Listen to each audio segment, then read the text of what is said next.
بسم الله الرحمن الرحيم نحمده ونصلي على رسوله الكريم أما بعد أعوذ بالله من الشيطان الرجيم بسم الله الرحمن الرحيم إن الدين عند الله الإسلام وقال الله تبارك وتعالى ومن يبتغي غير الإسلام دينا فلن يقبل منه وهو في الآخرة من الخاسرين صدق اللہ العظیم۔ بزرگان محترم اور عزیز دوستو،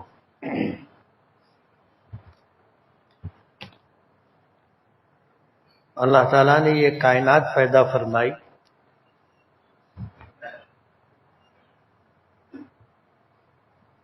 بہت ساری مخلوقات اللہ نے پیدا کی، انسانوں کو اللہ پاک نے اشرف المخلوقات بنایا اور کائنات کی ہر چھوٹی بڑی مخلوق کو اللہ پاک نے انسانوں کی خدمت پر مامور کیا۔ نبی کریم صلی اللہ علیہ وسلم کا ارشاد مبارک ہے، ان الدنیا خلقت لکم، کہ یہ پوری دنیا، پوری کائنات اللہ نے تمہارے لیے پیدا کی۔ وَإِنَّكُمْ خُلِقْتُمْ لِلْآخِرَةِ، اور اللہ پاک نے تمہیں آخرت کے لیے پیدا کیا۔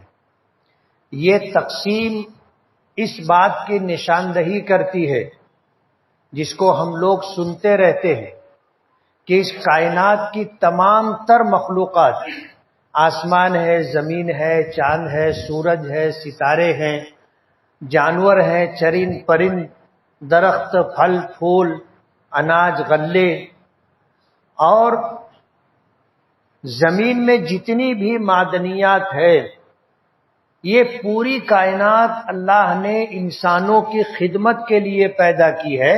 ان کا کام یہی ہے، اس دنیا میں انسانوں کی خدمت کرنا۔ ان کو اللہ نے آخرت کے لیے نہیں پیدا کیا۔ یہی وجہ ہے کہ کل میدان محشر میں تمام مخلوقات اکٹھا ہوں گی اور اللہ پاک تمام مخلوقات کو حساب و کتاب کے بعد مٹی بنا دیں گے۔ حدیث پاک میں آتا ہے کہ اگر سینگ والی بکری نے بے سینگ والی بکری کو اس دنیا میں مارا ہوگا تو اللہ پاک انصاف قائم فرمائیں گے اور بے سینگ والی بکری کو سینگ عطا کریں گے، اور پھر جس بکری نے اس کے ساتھ ظلم و زیادتی کی تھی اس کو بدلہ دلایا جائے گا، اور بے سینگ والی بکری کو سینگ ملے گی، وہ اپنا بدلہ لے لے گی، اللہ پاک دونوں کو مٹی بنا دیں گے۔ تو کائنات کی تمام مخلوقات کا جو مقصد ہے وہ انسانوں کی خدمت، اور انسانوں کو اللہ پاک نے اس کائنات کے لیے نہیں بنایا، ہمیں اللہ نے آخرت کے لیے پیدا کیا۔ جب ہمیں اللہ نے آخرت کے لیے پیدا کیا ہے تو یہ دنیا ہمارے لیے رہنے کی جگہ نہیں ہے، یہ گزرگاہ ہے، یہ گزرگاہ ہے۔ ہم آئے ہیں، یہاں سے گزر جائیں گے۔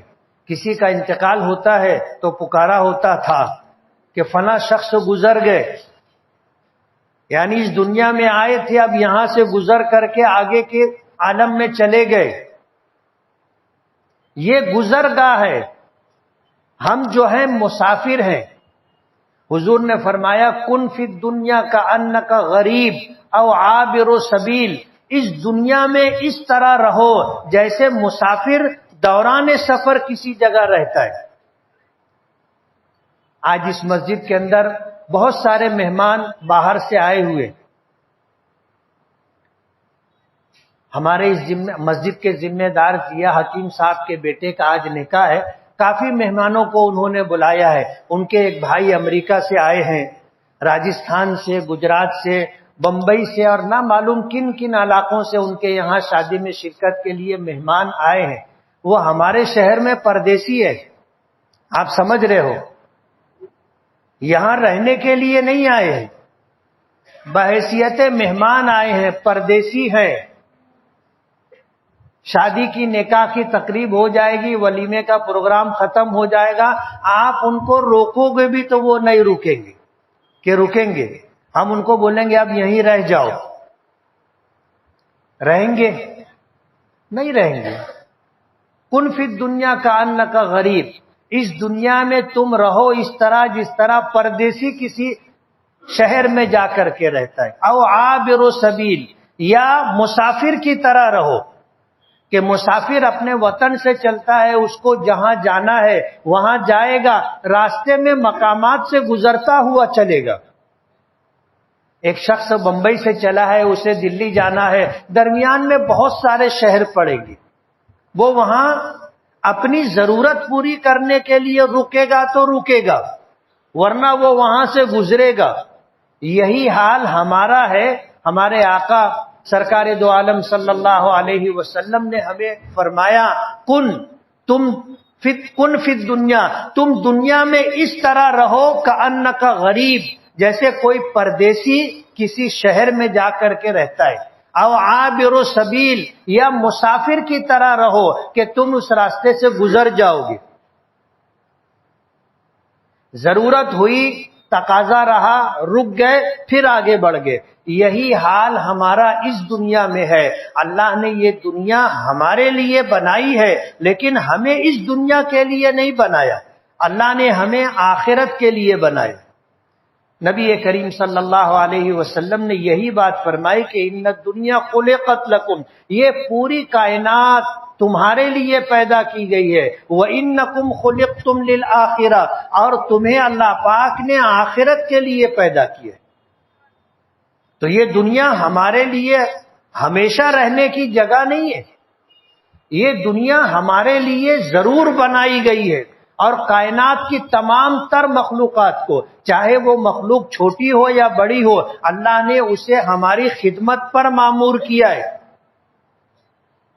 چاند ہمارے لیے نکلتا ہے، سورج ہمارے لیے نکلتا ہے، ستارے ہمارے لیے چمکتے ہیں، زمین سے پھل پھول غلہ معدنیات سونا چاندی نہ معلوم کیسی کیسی چیزیں اللہ نے ہمارے لیے رکھی ہے، اور وہ نکلتی ہیں اور ہمارے کام آتی ہیں. ان کی پیدائش کا مقصد صرف یہ ہے انسانوں کی خدمت. یہی وجہ ہے کہ کل قیامت میں تمام مخلوقات کو اللہ ختم کر دے گے، مٹی بنا دیں گے. حساب و کتاب ہوگا، حساب و کتاب کے بعد ان کا ٹھکانہ جنت یا جہنم نہیں ہے، اللہ انہیں مٹی بنا دیں گے. جنت اور جہنم اللہ پاک نے ہم لوگوں کے لیے بنائی. یہ دنیا ہمارے لیے ہمیشہ رہنے کی جگہ نہیں ہے، ہمیشہ رہنے کی جگہ ہمارے لیے آخرت ہے. یا تو انسانوں کا ٹھکانہ جنت میں ہوگا یا انسانوں کا ٹھکانہ جہنم میں ہوگا. حدیث پاک میں آتا ہے کہ اللہ پاک نے انسانوں کو پیدا کیا اور دونوں جگہ ان کا ٹھکانہ رکھا، جنت میں بھی جہنم میں بھی، دونوں جگہ ان کا ٹھکانہ ہے. یہی وجہ ہے کہ جب کسی شخص کا انتقال ہونے لگتا ہے، اگر اس دنیا میں اس نے ایمان قبول کیا، اس دنیا میں اسلام کے تقاضوں کو پورا کیا، سرکار دو عالم صلی اللہ علیہ وسلم کی سنتوں کی اتباع اور پیروی کی اور شریعت کے مطابق زندگی گزاری، تو مرنے کے وقت ہمارے آقا فرماتے ہیں کہ اسے پہلے جہنم بتائی جاتی اور جہنم بتائی جاتی ہے، اور اسے کہا جاتا ہے کہ دیکھ یہ تیرا ٹھکانہ تھا، لیکن تو دنیا میں رہا، تو نے ایمان قبول کیا، دنیا میں رہا، سرکار دو عالم صلی اللہ علیہ وسلم کی شریعت اور سنت کے مطابق زندگی گزاری، اس بات کی کوشش کرتا رہا کہ اللہ مجھ سے راضی ہو، اللہ کا رسول، اللہ کا حبیب ہم سے راضی ہو، اس بات کی کوشش ساری زندگی کرتا رہا. تیرا ٹھکانہ یہ تھا، اسے جہنم بتائی جاتی ہے، لیکن ایمان شریعت کے تقاضوں کی تکمیل کی وجہ سے اللہ نے اب تجھے یہ ٹھکانہ دیا ہے، اس کو جنت دکھائی جاتی. مرنے والا جب دنیا میں سکرات کی حالت میں، موت کی کیفیت میں جہنم کو دیکھتا ہے، دہل جاتا ہے، لیکن جب اسے یہ خوشخبری دی جاتی ہے کہ اب تیرا ٹھکانہ اللہ نے یہ بنایا ہے، جنت دیکھتا ہے، اس کے چہرے پہ رونق آ جاتی۔ آپ دیکھو گے بہت سارے لوگوں کا انتقال کے وقت یہ دونوں کیفیت دکھ کر کے آتی ہے، بہت بے چینی ہوتی ہے، بہت تکلیف دکھائی دیتی ہے، چہرہ بدلا ہوا ہوتا ہے، لیکن آخر وقت میں چہرے پر مسکراہٹ ہوتی ہے، چہرے پر رونق اور تازگی ہوتی ہے، ایک عجیب قسم کا نور ہوتا ہے، ایک عجیب قسم کی رونق ہوتی ہے، ہم اسے الفاظ میں بیان نہیں کر سکتے۔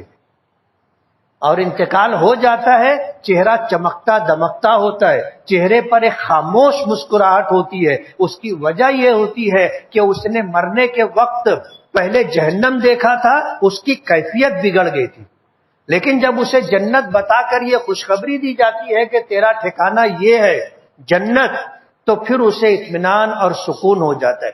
حدیث پاک میں آتا ہے کہ روح جو قبض کی جاتی ہے، گنہگار لوگوں کی روح اس طرح نکالی جاتی ہے جیسے بیری کا پودا ہوتا ہے، اس کے اوپر ریشم کا کپڑا ڈال دیا جائے اور پھر اس کپڑے کو کوئی طاقتور شخص پوری طاقت کے ساتھ کھینچ لے۔ یہ بیری کے پودے پر ریشم کا یہ کپڑا چاروں طرف سے ادھڑ جاتا ہے، کھینچ جاتا ہے۔ گنہگار کی روح اس طرح نکالی جاتی ہے اور نیک لوگوں کی روح اس طرح نکلتی ہے۔ ہمارے آقا نے فرمایا کہ جیسے گندھے ہوئے آٹے میں بال ہوتا ہے، دکھائی دیا اسے پکڑ کر کے کھینچو، آرام سے پورا بال باہر آ جاتا ہے۔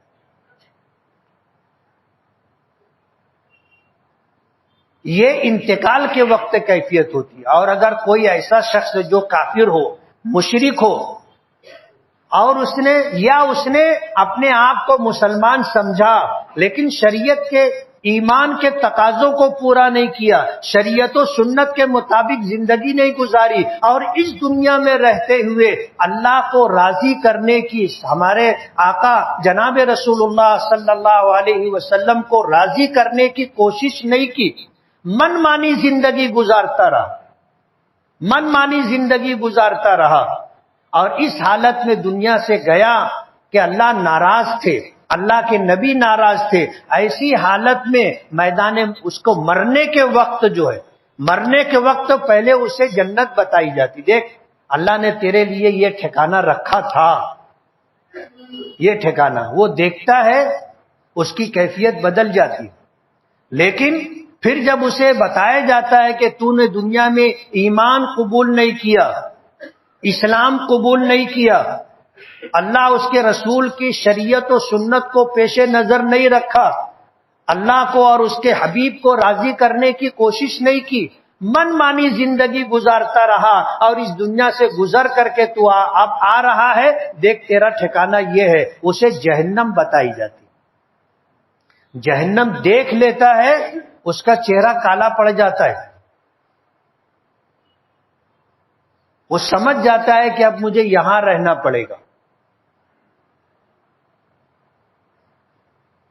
آج اللہ کا بہت بڑا احسان ہے کہ اللہ نے ہمیں ایمان اپنے فضل سے عطا کیا، یہ اللہ کا انعام ہے، اس کا کرم ہے۔ ہم نے اللہ سے ایمان مانگا نہیں تھا، ہم نے اللہ سے آخری نبی کا امتی ہونا مانگا نہیں تھا، ہم نے اللہ سے مکمل دین اسلام مانگا نہیں تھا، اللہ نے ہمیں قرآن کریم اپنے فضل سے عطا کیا، ہم نے مانگا نہیں تھا۔ مسلمان ماں باپ کی گود میں ہمیں ڈال دیا، ماں باپ کے مسلمان ہونے کے طفیل اور صدقے میں ہم مسلمان ہیں، مفت میں اسلام کی دولت، مفت میں ایمان ملا، اسلام ملا، قرآن ملا، سرکار کا امتی ہونا ملا، تو ہمیں اس کی قدر نہیں ہے۔ آپ اسلام کی قدر، اس کی قیمت کیا ہے، آپ ان سے پوچھو جو کسی دوسرے مذہب میں تھے، ماں باپ مسلمان نہیں تھے، انہوں نے اسلام کو سمجھا اور پھر اپنے باپ دادا کا دین چھوڑ کر کے اسلام قبول کیا، اور اسلام میں آنے کے بعد جن حالات سے وہ گزرتا ہے، آپ اس کی اگر زندگی پڑھو گے تو آپ کو اندازہ ہوگا۔ اسلام قبول کرنے والا شخص ماں باپ کو چھوڑ کر کے آتا ہے، بھائی بہنوں کو چھوڑ کر کے آتا ہے، پورے خاندان کو چھوڑ کر کے آتا ہے، کبھی تو ایسا ہوتا ہے کہ بیوی بچوں کو چھوڑ کر کے آنا پڑتا ہے۔ صحابہ کرام رضوان اللہ تعالی علیہ مجمعین کی سیرت پڑھو، انہوں نے جب سرکار کے ہاتھ پر ایمان قبول کیا اور مکہ چھوڑنا پڑا تو مکہ چھوڑتے ہوئے انہیں سب کچھ چھوڑنا پڑا، بے یار و مددگار، خالی ہاتھ، بے بسی اور بے کسی کے ساتھ مدینہ پہنچے تھے۔ اللہ کے رسول صلی اللہ علیہ وسلم نے یہ انتظام فرمایا کہ ایک مہاجر ایک مدینے کے رہنے والے شخص کو، انصاری کو بلاتے تھے اور ایک مہاجر کو، اور کہتے تھے کہ تم دونوں آج سے بھائی ہو۔ اسے کہتے ہیں مواخات، ایک دوسرے کا بھائی بنانا۔ حضور نے ایک مہاجر کو جو ہجرت کر کے اپنا سب کچھ چھوڑ کر مدینہ آیا تھا سرکار کے قدموں میں، اسے بتایا کہ یہ تیرا بھائی ہے۔ ایک انصاری کو بلا کر کے کہا، میں نے واقعہ سنایا پیچھے کہ ایک صحابی تھے عبد الرحمن ابن عوف رضی اللہ تعالی عنہ، جب ہجرت کر کے مدینہ آئے تو جو حالت تھی وہ میں نے بتائی۔ اللہ نے ایک انصاری صحابی کو بلایا اور کہا کہ آج سے تم بھائی ہو۔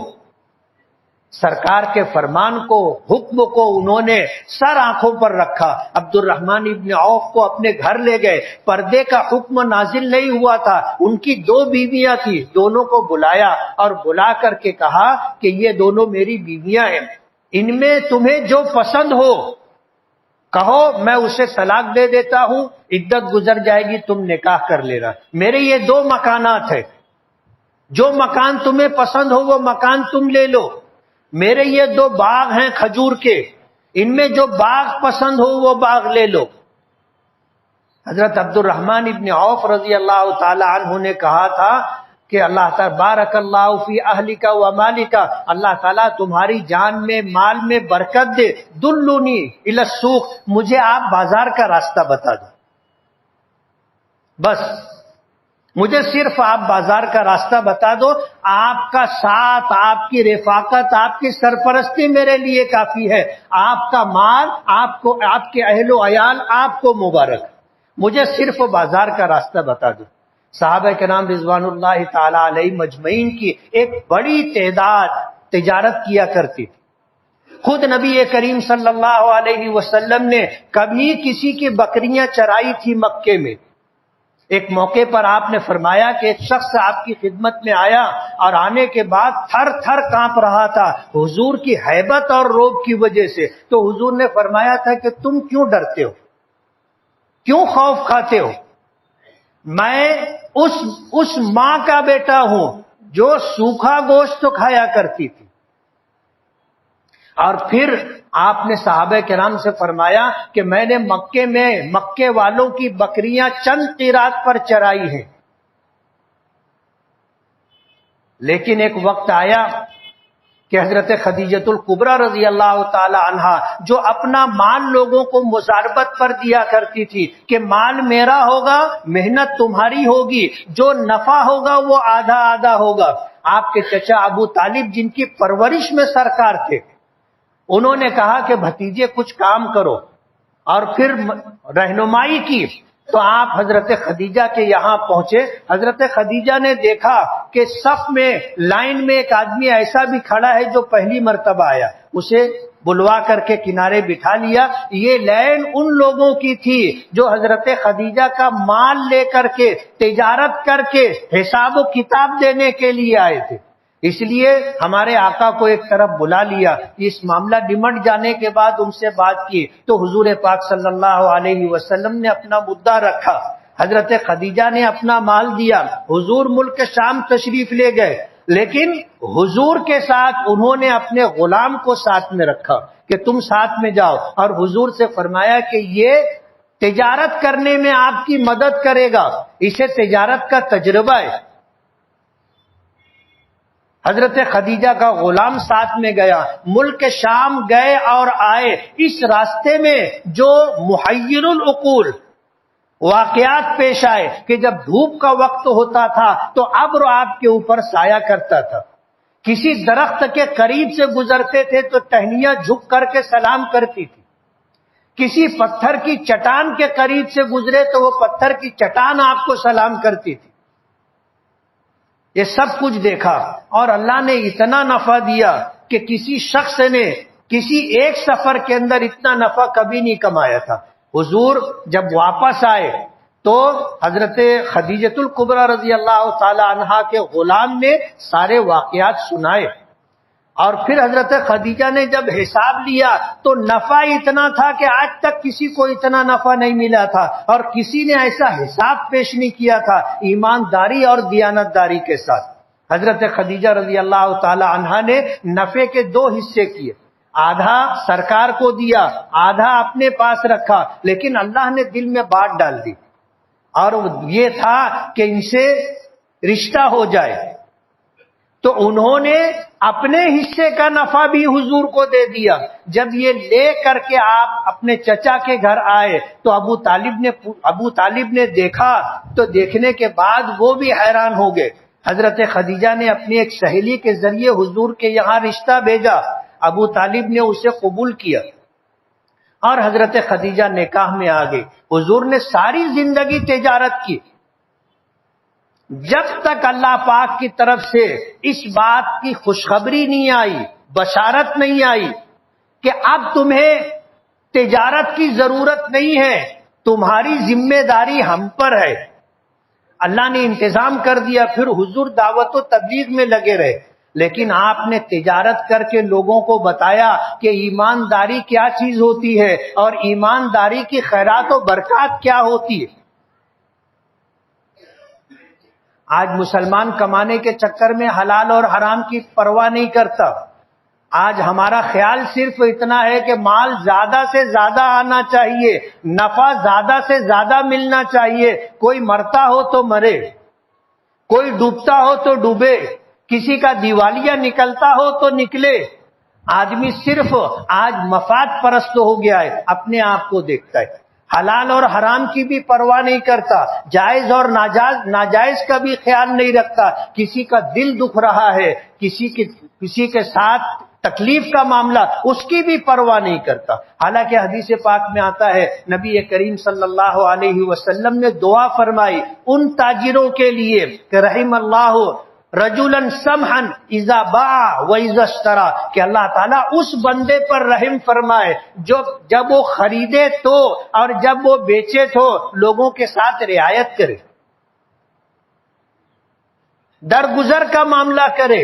اور حضور کی دعا ہے، ہمارا ایمان ہے کہ وہ کام جس کے کرنے پر نبی کریم صلی اللہ علیہ وسلم نے دعا دی ہے، آپ کی دعا یقیناً بارگاہ الہی میں مقبول اور مستجاب ہے۔ درگزر کرنے والے اور تجارت کے معاملات میں، کاروبار کے معاملات میں لوگوں کے ساتھ رعایت کرنے والوں کے جان میں، مال میں اللہ پاک وہ برکتیں دیتا ہے جو اس کی ساری زندگی کی محنت اور جد و جہد کے بعد بھی نہیں ملے گی۔ ساری زندگی حضور نے اور صحابہ کرام کی ایک بڑی تعداد نے تجارت کی ہے۔ حضرت عبد الرحمن ابن عوف نے کہا تھا، مجھے تم بازار کا راستہ بتا دو کہ مدینے میں بازار کہاں ہے۔ انہوں نے راستہ بتا دیا، راستہ دیکھ لینے کے بعد صبح سے شام تک وہاں خرید و فروخت تو چھوٹا موٹا کام کرتے رہے۔ شام کو جب گھر واپس آئے اپنے انصاری بھائی کے تو پنیر لے کر کے آئے، یہ نفع تھا۔ اور اس دن سے تجارت شروع کی، ساری زندگی تجارت کرتے رہے، نوکری نہیں کی، ساری زندگی تجارت کی۔ ایک وقت تھا کہ مدینہ منورہ میں قحط سالی تھی، لوگوں کے پاس کھانے کے لیے اناج نہیں تھا، قحط سالی کی کیفیت تھی۔ حضرت جمعہ کا دن تھا، جمعہ کی نماز کا وقت تھا، اور لوگوں کو خبر ملی کہ عبد الرحمن ابن عوف کا تجارتی قافلہ ملک شام سے غلہ لے کر کے آ رہا ہے، تو لوگ مسجد چھوڑ کر کے غلہ خریدنے کے لیے چلے گئے۔ کیفیت یہ تھی کہ گھر میں بیوی بھوکی ہے، ماں باپ بھوکے ہیں، بچے بھوکے ہیں، کھانے کے لیے کچھ مل نہیں رہا ہے۔ بازار میں بھی پیسہ ہے، خریدنے کی طاقت ہے، لیکن بازار میں نہ گیہوں ہے، نہ غلہ ہے، کچھ بھی نہیں ہے۔ یہ خبر ملی، لوگ بازار کی طرف چلے گئے۔ حضرت عائشہ صدیقہ رضی اللہ تعالی عنہا نے شور سنا، پوچھا کیا بات ہے؟ کسی نے بتایا کہ عبد الرحمن ابن عوف کا تجارتی قافلہ آیا ہے، غلے سے لدا ہوا، پہلا اونٹ مدینہ منورہ میں، اور اونٹ کے اس قطار کا، لائن کا آخری اونٹ ملک شام میں، اتنا بڑا تجارتی قافلہ غلے کے ساتھ آیا تھا۔ حضرت عائشہ صدیقہ رضی اللہ تعالی عنہا نے کہا اللہ تعالیٰ عبد الرحمن ابن عوف پر رحم فرمائے، اللہ تعالیٰ عبد الرحمن ابن عوف پر رحم فرمائے۔ یہ جملہ لوگوں کے درمیان ہوتا ہوا حضرت عبد الرحمن ابن عوف تک پہنچ گیا۔ حضرت عبد الرحمن ابن عوف نے جب یہ جملہ سنا، اس کا اہل عرب کے یہاں جو مفہوم و مطلب ہے وہ کچھ اور ہے۔ یہ جملہ جب کہا جاتا ہے اللہ آپ پر رحم کرے، اس کا مطلب یہ ہوتا ہے کہ جو کام تم کر رہے ہو اس کام میں تمہارے لیے تکلیف ہے، اللہ تم پر رحم کرے۔ عبد الرحمن ابن عوف آئے اور کہا کہ ام المومنین آپ نے یہ بات فرمائی ہے؟ حضرت عائشہ نے کہا کہ ہاں۔ تو حضرت عبد الرحمن ابن عوف نے پوچھا کہ ام المومنین آپ مجھے بتائیں گے کہ اس کا بیک گراؤنڈ اور پس منظر کیا ہے؟ تو حضرت عائشہ رضی اللہ تعالی عنہ نے فرمایا کہ ہاں، اور پھر فرمایا کہ میرے آقا نے یہ بات کہی ہے کہ کل قیامت کے دن میدان محشر میں ایک غریب آدمی امیر آدمی کے مقابلے میں 500 برس پہلے جنت میں جائے گا۔ سمجھ گئے وہ،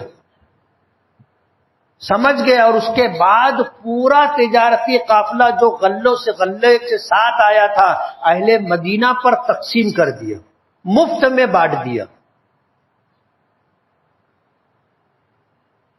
تجارت کیسے کی جاتی ہے ہمارے آقا نے ایک ایک چیز بتائی ہے۔ یہ ہماری کم علمی ہے یا ہماری کوتاہی ہے کہ ہم نے جاننے کی کوشش نہیں کی کہ تجارت کس طرح کرنی چاہیے۔ اور ہمارے آقا نے تجارت کے جو گر بتائے ہیں، تجارت کے جو اصول بتائے ہیں، اس کے مطابق تجارت کی جائے تو عبد الرحمن ابن عوف کی طرح اللہ تعالیٰ کاروبار میں برکت عطا کرتے ہیں۔ حضرت عبد الرحمن ابن عوف کا جب انتقال ہوا، بخاری شریف کی روایت ہے، ان کی 4 بیویاں تھیں، اور اس زمانے میں بیویوں کو جو چاروں کو ملا تھا 12.5 لاکھ درہم ملے تھے۔ آپ کو پتا ہوگا کسی کا انتقال ہوتا ہے تو اس کے کل مال کا 8واں حصہ بیوی کو ملتا ہے۔ ایک بیوی ہو تو وہ پورا مال لے گی، 2 بیوی ہوگی دونوں میں آدھا آدھا بٹے گا، 4 بیویاں ہوں گی تو یہ 8واں حصہ 4 حصوں پر تقسیم ہو کر ایک ایک بیوی کو دیا جائے گا۔ 50 لاکھ درہم 8واں حصہ بنتا تھا۔ یہ تو درہم و درہم تھا۔ بخاری شریف میں آتا ہے کہ کلہاڑی سے سونے کاٹ کر کے لوگوں کے درمیان وارثوں میں تقسیم کیے گئے تھے۔ آج ہم جائز ناجائز کی پرواہ نہیں کرتے، حلال اور حرام کی تمیز نہیں۔ یہی وجہ ہے کہ ہمارے مال میں برکت نہیں۔ ہم مال کی کثرت دیکھتے ہیں کہ یہ اتنا ہے، لیکن اس میں برکت نہیں ہے تو ہمارے لیے کام کا نہیں ہے۔ شیخ عبد القادر جیلانی رحمت اللہ علیہ کے زمانے کا واقعہ ہے۔ ایک شخص آیا اور اس نے آ کر کے پیرانے پیر شیخ عبد القادر جیلانی رحمت اللہ علیہ سے عرض کیا کہ میں نے خواب دیکھا ہے، میں محتاج اور ضرورت مند ہوں، میں نے اللہ سے دعا کی تھی کہ اللہ میری مصیبت دور کر دے، میں نے خواب دیکھا کسی نے بتایا کہ فلاں جگہ 1000 دینار دفن ہے، تم جا کر کے لے لو۔ تو میں نے اس سے پوچھا کہ اس میں برکت ہے؟ تو مجھے خواب میں جواب ملا کہ برکت نہیں ہے، تو میں نے انکار کر دیا کہ میں نہیں لوں گا۔ دوسرے دن میں نے خواب دیکھا، کسی نے کہا کہ 500 دینار وہاں ہے، اشرفیاں ہیں، تم لے لو۔ میں نے پوچھا کہ اس میں برکت ہے؟ کہا کہ اس میں برکت نہیں ہے۔ کہا میں نے انکار کر دیا۔ آج میں نے خواب دیکھا، کسی نے مجھے بتایا کہ فلاں جگہ 1 درہم ہے، تم لے لو۔ تو میں نے پوچھا اس میں برکت ہے؟ تو مجھے بتایا گیا کہ ہاں اس میں برکت ہے۔ تو شیخ نے فرمایا کہ جاؤ وہ تم لے لو۔ وہ 1 درہم لے کر کے آئے، بازار گئے، ایک مچھلی خریدی، مچھلی خرید کے لے کر کے آئے، اسے چیرا تو اس کے پیٹ کے اندر سچے موتی نکلے. وہاں سے ان کا جو سلسلہ شروع ہوا برکتوں کا معاملہ تھا، سمیٹے نہیں سمیٹا جا رہا تھا، اللہ نے اتنا نوازا. آج شریعت کی پاسداری نہ کرنے کی وجہ سے مال ہے ہمارے پاس لیکن برکت نہیں ہے، اور برکت کا یہ تصور صرف ہماری شریعت نے ہمیں بتایا ہے، ہمارے آقا نے ہمیں بتایا ہے.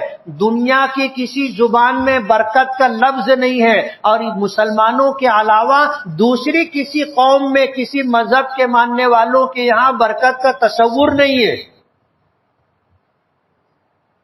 کسی انگریزی داں سے آپ پوچھو کہ عربی زبان میں برکت کا لفظ ہے، انگلش میں اس کے سامنے کیا لفظ ہوگا، اس کا ٹرانسلیشن کیا ہوگا، وہ نہیں بتا سکے گا. مراٹھی بولو، ہندی بولو، پنجابی بولو، سنسکرت بولو، کسی زبان میں آپ کو برکت کے لفظ کا متبادل نہیں ملے گا. یہ اسلام کا تصور ہے، اور وجہ اس کی یہ ہے کہ اللہ پاک نے ہمیں اس دنیا میں پیدا کیا ہے تو یہ دنیا ہمارے لیے ہمیشہ رہنے کی جگہ نہیں ہے. دو ضابطہ اللہ نے بنایا، یہ پوری کائنات اللہ نے ہماری خدمت پر معمور کر دی. بڑی سے بڑی مخلوق ہے وہ ہماری خدمت پر ہے. ہاتھی جیسے بڑے جانور کی گردن کے اوپر ایک آدمی بیٹھا ہوتا ہے، جسم و جثے کے اعتبار سے، طاقت و توانائی کے اعتبار سے کوئی جوڑ نہیں ہے اس ایک انسان اور ایک ہاتھی کے درمیان، لیکن اللہ نے اس کو مسخر کیا ہے، ہماری خدمت پر معمور کیا ہے، تو اس کی گردن پر آدمی بیٹھ جاتا ہے اور اس سے جو کام لینا چاہے لے لیتا ہے. ورنہ ایک ہاتھی اگر بگڑ جائے تو یہ پوری مسجد میں جو ہزاروں کی تعداد میں مجمع ہے، یہ پورا مجمع مل کر کے اس کو قابو میں نہیں کر سکتا. اللہ نے اتنی طاقت اسے دی، لیکن یہ پوری کائنات اللہ نے ہمارے لیے بنائی ہے، اس لیے یہ ہماری خدمت کرتے، لیکن ہمیں اللہ نے آخرت کے لیے بنایا.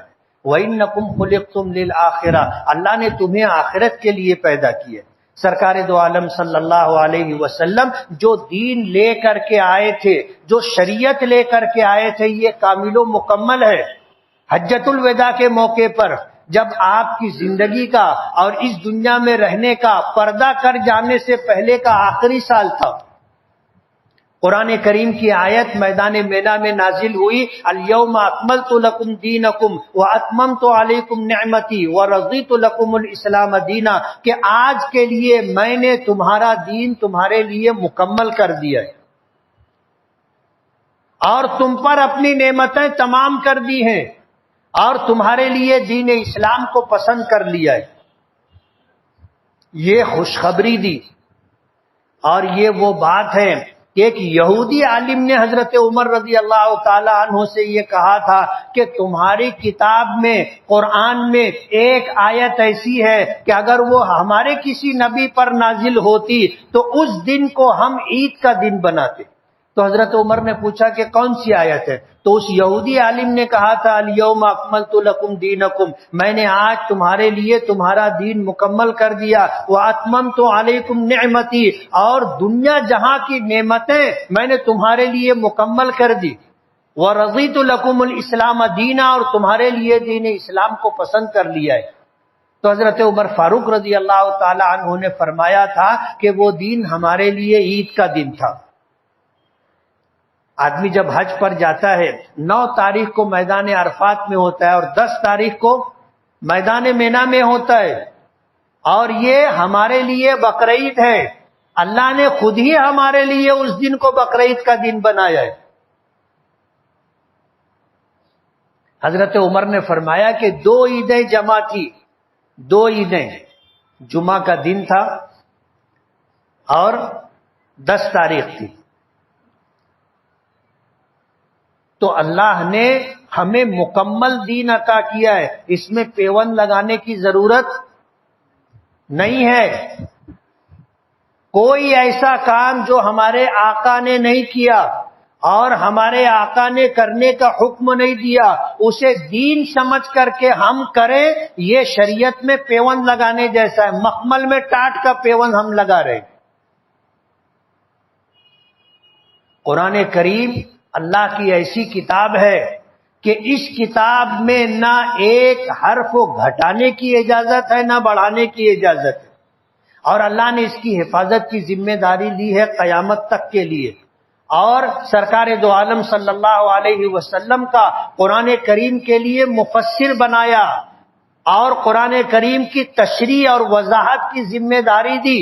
ہمارے آقا نے قرآن کریم کو سامنے رکھ کر قیامت تک آنے والے انسانوں کے لیے 23 سال کے عرصے میں جو کچھ ارشاد فرمایا وہ قرآن پاک کی تشریح ہے، وہ قرآن پاک کی تفسیر ہے، وہ قرآن پاک کی وضاحت ہے۔ اب ہمیں کسی اور کی وضاحت کی ضرورت نہیں ہے، ہمارے آقا کا فرمان آخری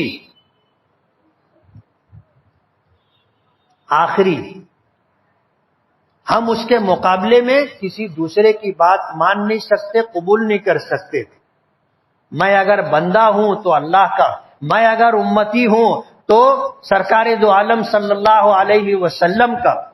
یہ دین مکمل دین اللہ پاک نے ہمیں دیا ہے، مکمل شریعت اللہ پاک نے ہمیں دی ہے۔ یہی وجہ ہے کہ ہمارے آقا اس دنیا سے تشریف لے گئے، پردہ فرما گئے، اللہ نے آپ کو آخری نبی بنایا تھا، خاتم النبیین بنایا تھا۔ آپ کا فرمان ہے انا خاتم النبیین لا نبی بعدی، کہ میں خاتم النبیین ہوں، میرے بعد کوئی نبی قیامت تک آنے والا نہیں ہے، لیکن میری شریعت میرا دین قیامت تک رہے گا۔ اور پھر اللہ نے انتظام کیا کہ ہمارے آقا کے دنیا سے پردہ کر جانے کے بعد اس دین میں جو تبدیلی آتی ہے، اس دین میں جو خرابی آ جاتی ہے، اور اس دین میں لوگ اپنے اپنے طور پر کچھ نیا کام کر کے اسے دین کا حصہ بنانے کی کوشش کرتے ہیں، تو اللہ پاک ان خرابیوں کو ختم کرنے کے لیے ہر صدی میں ایک آدمی پیدا کرتا ہے جنہیں مجدد کہا جاتا ہے۔ کیا کہا جاتا ہے؟ مجدد۔ ہر صدی میں ایک مجدد ہوتا ہے۔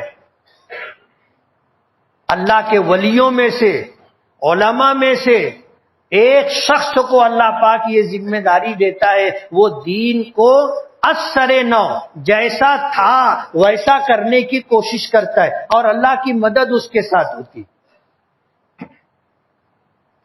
تاریخ اٹھا کر آپ دیکھو، وہ ہر صدی میں آپ کو ایسا کوئی شخص ملے گا۔ ہندوستان میں مجدد الفسانی رحمت اللہ علیہ، شیخ احمد سرہندی، سرہند شریف میں آرام فرمائے، 1000 سال پر اللہ نے ان کو پیدا کیا تھا۔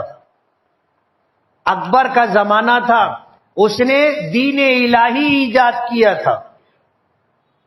اکبر کے دربار میں کچھ علماء ایسے تھے جو چاپلوس اور خوشامد پسند تھے، وہ بادشاہ کی من مرضی کے مطابق بتایا کرتے تھے کہ ہاں یہ اللہ کا حکم ہے، یہ اللہ کے نبی کا فرمان ہے۔ مجدد الفسانی رحمت اللہ علیہ کو اللہ نے پیدا فرمایا اور ان ساری چیزوں کا انہوں نے خاتمہ کیا۔ حضور کے چچا تھے حضرت عباس رضی اللہ تعالیٰ عنہ۔ جب مکہ فتح ہوا تو مکہ فتح ہونے کے موقع پر حضور نے فرمایا تھا، زمانہ جاہلیت کے سارے جھگڑے میرے قدموں کے نیچے ہیں، زمانہ جاہلیت کے سارے سود بیاج کے معاملات میں ختم کرتا ہوں، اور میرے چچا عباس کی طرف، عباس لوگوں کو پیسہ دیا کرتے تھے اور اس پر سود بیاج لیا کرتے تھے۔ ہمارے آقا نے فتح مکہ کے موقع پر اعلان فرمایا تھا کہ میرے چچا عباس کا جن پر قرض ہے وہ سارے سود میں معاف کرتا ہوں۔ حضرت عباس کو خبر ہوئی، آئے، آ کر کے پوچھا کہ اللہ کے رسول آپ نے ایسا اعلان فرمایا ہے؟ حضور نے فرمایا کہ ہاں میں نے اعلان کیا ہے کہ میرے چچا عباس کا جن لوگوں پر قرض ہے اس کا جتنا سود اور بیاج ہے میں معاف کرتا ہوں۔ تو حضرت عباس نے فرمایا تھا کہ اللہ کے رسول آپ نے سود بیاج معاف کیا ہے، میں اصل رقم بھی معاف کرتا ہوں۔ حضور نے دعا فرمائی اور اس دعا کی برکت تھی کہ حضرت عباس رضی اللہ تعالی عنہ کی نسلوں میں 535 سال تک حکومت رہی. آپ تاریخ اٹھا کر کے دیکھ لیں کہ کسی ایک خاندان نے 535 سال تک حکومت نہیں کی. خلفائے بنو عباسیہ کا نام سنے ہوں گے، ان کا اقتدار 535 سال تک رہا. لیکن ان 535 سالوں میں دین میں جو تبدیلیاں آنا شروع ہوئی اور دین میں نئی نئی باتیں آنا شروع ہو گئی، اللہ پاک نے محبوب سبحانی شیخ عبد القادر جیلانی رحمت اللہ علیہ کو پیدا فرمایا. یہ اس صدی کے مجدد تھے، اس صدی کے مجدد تھے. بے پرواہ ہو کر، بے خوف ہو کر کے انہوں نے کام شروع کیا اور خلفائے بنو عباسیہ کی 535 سالہ حکومت میں دین میں جو تبدیلیاں آنے لگی تھی، جو نئی نئی باتیں دین میں آنے لگی تھی، سب کا خاتمہ انہوں نے کیا. ان کی کرامات میں یہ بات ملتی ہے. جس دن وہ پیدا ہوئے تھے 30 شعبان کا دن تھا. 30 شعبان، چاند دکھائی نہیں دیا. مخلوق خدا پریشان تھی کہ آج شعبان کا 30واں دن ہے آخری یا رمضان کا پہلا دن. 29 تاریخ کا چاند لوگوں کو دکھا نہیں تھا، لوگ کشمکش میں تھے.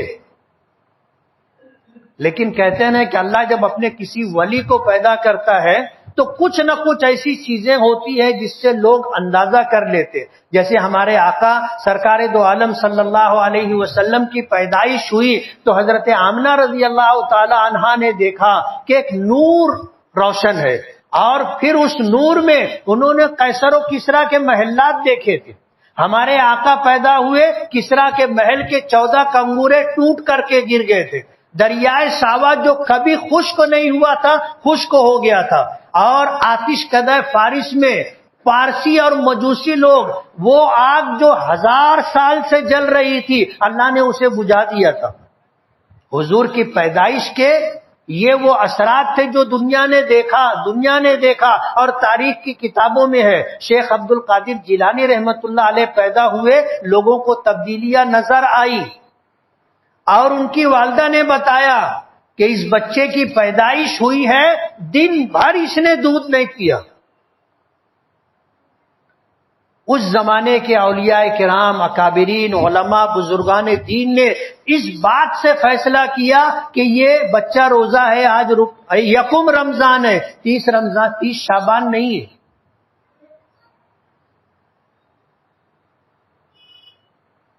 مجدد الفسانی رحمت اللہ علیہ 1000 سال پر آئے تھے، اور خلفائے بنو عباسیہ کے 535 سالہ زمانے حکومت میں دین میں جو خرافات اور نئی نئی باتیں آ گئی تھیں. شیخ عبد القادر جیلانی رحمت اللہ علیہ اس صدی کے مجدد تھے. وقت ختم ہو گیا ہے، کافی زیادہ ہو گیا ہے، ورنہ میں آپ کو بتاتا کہ مجدد کون ہوتا ہے اور اس کے آنے سے اللہ پاک اس سے کیا کام لیتے.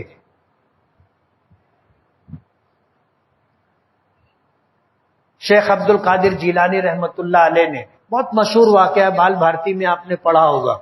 بچپن میں تعلیم حاصل کرنے کے لیے جا رہے تھے، والدہ نے 40 اشرفیاں بغل کے کپڑے میں سی کر کے رکھ دی تھی. بچپن میں ہم نے کتاب میں پڑھا. راستے میں ڈاکوؤں نے قافلہ لوٹ لیا، جس کے پاس جو تھا سب چھین لیا. ایک ڈاکو نے شیخ عبد القادر جیلانی رحمت اللہ علیہ، بچے تھے، حصول علم کے لیے بغداد جا رہے تھے.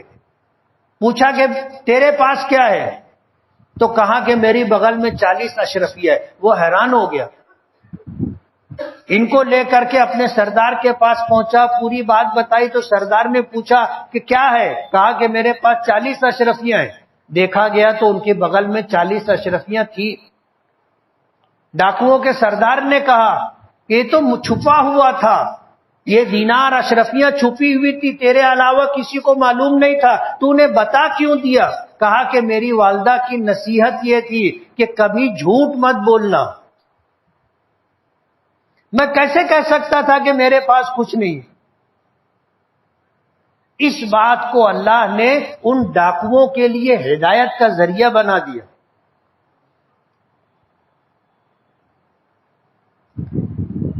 تو میں یہ کہہ رہا تھا اللہ نے ہمیں کامل و مکمل دین دیا ہے، اور اللہ نے ہم لوگوں کو دنیا کے لیے نہیں آخرت کے لیے پیدا کیا ہے۔ ساری مخلوقات کو کل قیامت کے دن میدان محشر میں حساب و کتاب کے بعد اللہ مٹی بنا دیں گے۔ ہم انسانوں کے لیے اللہ نے جنت اور جہنم بنائی ہے، جنہیں ایمان ملا، اسلام ملا، قرآن ملا، اللہ کا محبوب نبی ملا، مکمل دین اللہ نے عطا کیا۔ وہ لوگ جو آخر سانس تک اللہ کو راضی کرنے کی کوشش کرتے رہے، جب اس دنیا سے جائیں گے تو جانے کے وقت پہلے انہیں جہنم بتائی جائے گی، یہ تیرا ٹھکانہ تھا، لیکن تو نے اللہ کو راضی کرنے کی کوشش کی، اب تیرا ٹھکانہ جنت ہے۔ اور اس کے برخلاف جو دوسرا آدمی ہوگا اس کو پہلے جنت بتائی جاتی، دیکھ تیرا ٹھکانہ یہ تھا، لیکن تو نے دنیا میں اللہ کو ناراض کیا، اللہ کے رسول کو ناراض کیا، من مانی زندگی گزاری، اب تیرا ٹھکانہ جہنم ہے۔ مرتے وقت کچھ لوگوں کے چہرے روشن ہوتے ہیں، چمکتے دمکتے ہوتے ہیں، یہ علامت ہوتی ہے کہ انہوں نے اپنا ٹھکانہ جنت دیکھ لیا ہے۔ کچھ لوگوں کا چہرہ بدل جاتا ہے، سیاہی چھا جاتی ہے اور چہرے پر تکلیف کے آثار ہوتے ہیں، یہ علامت ہوتی ہے کہ اس کو جہنم بتا دی گئی اور بتا دیا گیا تیرا ٹھکانہ یہ۔ تو ہم میں سے کوئی بھی ہمیشہ رہنے کے لیے نہیں آیا۔ ہمارے آقا نے فرمایا اعمار امتی ما بین 60 و 70، تمہاری میری امت کی اوسطاً عمر 60-70 سال ہے، 60-70 سال۔ اور 60-70 سال کے 70 سال کی عمر میں آدمی کیا ہو جاتا ہے، کیسا ہو جاتا ہے، سب کو پتہ ہے۔ جگر مراد آبادی نے کہا تھا نا کہ ہوش و حواس تاب و تواں سب ہی جا چکا، اب ہم بھی جانے والے ہیں، سامان تو گیا۔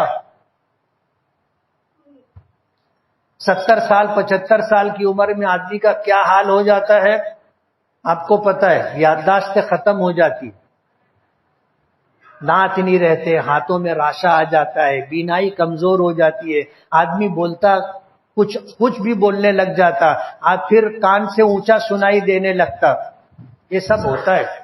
ہوش و حواس تاب و تواں سب ہی جا چکا، اب ہم بھی جانے والے ہیں، سامان تو گیا۔